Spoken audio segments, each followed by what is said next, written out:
this video, I will explain how to create an account and the first session in RepMed. And yeah, let's get started. So if you go to repmed.net, on the top right, you will find the sign up button.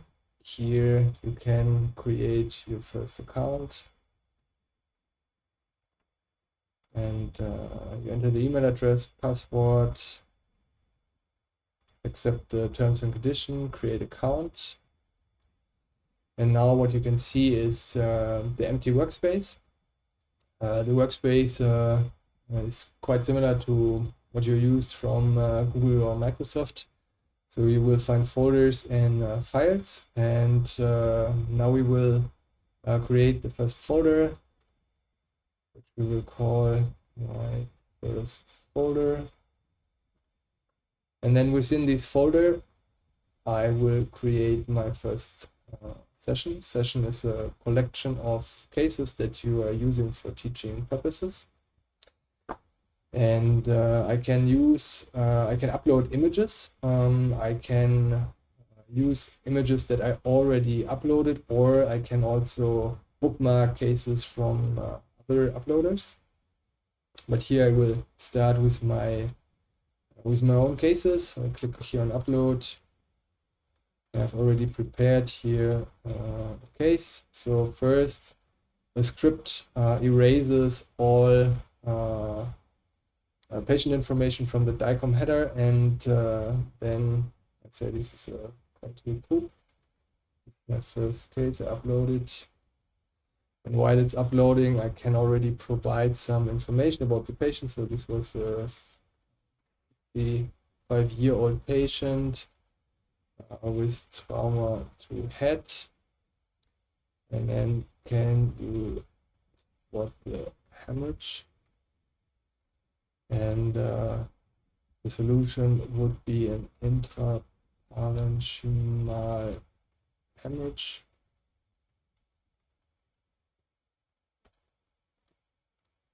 And the multiple choice question is, what type of hemorrhage is it? Epidural, intraparenchymal should be the correct answer. Or is it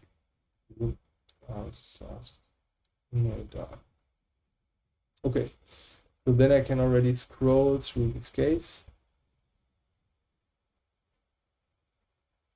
Perfect. And here you can see the hemorrhage. I make a ground truth annotation here and save. I have to give it a title, session. Okay, click save.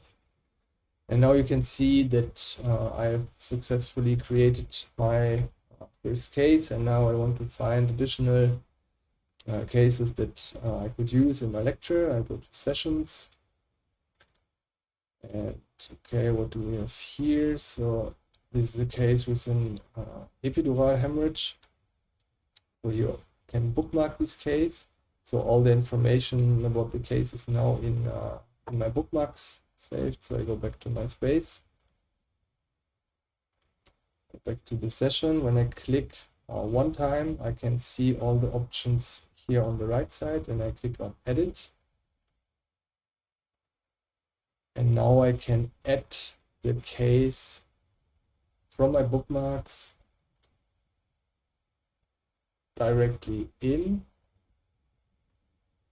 And it copied already like all the information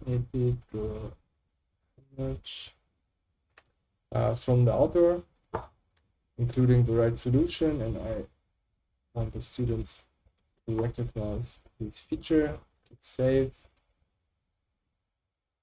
Okay, so now I successfully created my first case, my first session. And now imagine you are in a lecture hall, and now you want your students together with you to solve this case. Then you can click here on present. And now what you can see is like, so this is a live lecture. So you are the presenter screen, but your students can either with the drop-in code, so can show you like this. Copy to window. The students can click on drop in, and then they can copy this code, enter it here, copy in, and then they see the same case that you see, but they can also join with the QR code. I already do this from the smartphone, and then I can show you how it looks on the smartphone. So I scan it, enter. So now the student is on the smartphone, and then he gets the first info screen that tells him, okay, this is a 56-year-old patient with trauma to head, and can you spot the hemorrhage? And then he's asked to hit the square button to draw the rectangle on the finding. So the student hits in case, and then he can already start scrolling through it. And when he is on the right slide, he can select the square, place the rectangle, click save, and then answer the multiple choice question. It's an interparenchymal hemorrhage. See consensus. And now I can see already here that I got one more response. And now I want to share the results with the students. So I click here on share. And then what I can see is like, okay, that would be my ground truths annotation, and the student annotated here, so he was still right. And now I want to move on to the next case. So I click here on next, and then also on all devices, you can see the next case. Then I click on begin case, I scroll through it. And there I found the hemorrhage. I label the hemorrhage, click save. That's an epidural hemorrhage. Okay. So I got the response that the student finished it. Now I scroll it. I reveal the heat map. Okay, so he was the student.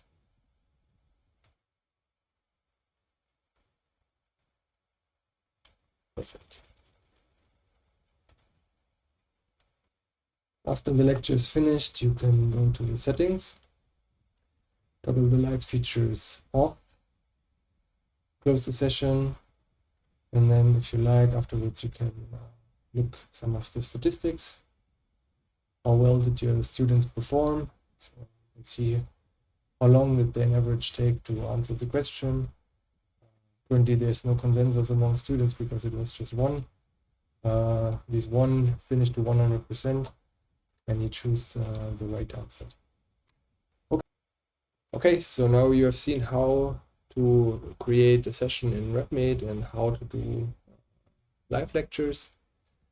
If you need help, I put my email in the description of the video, so feel free to reach out.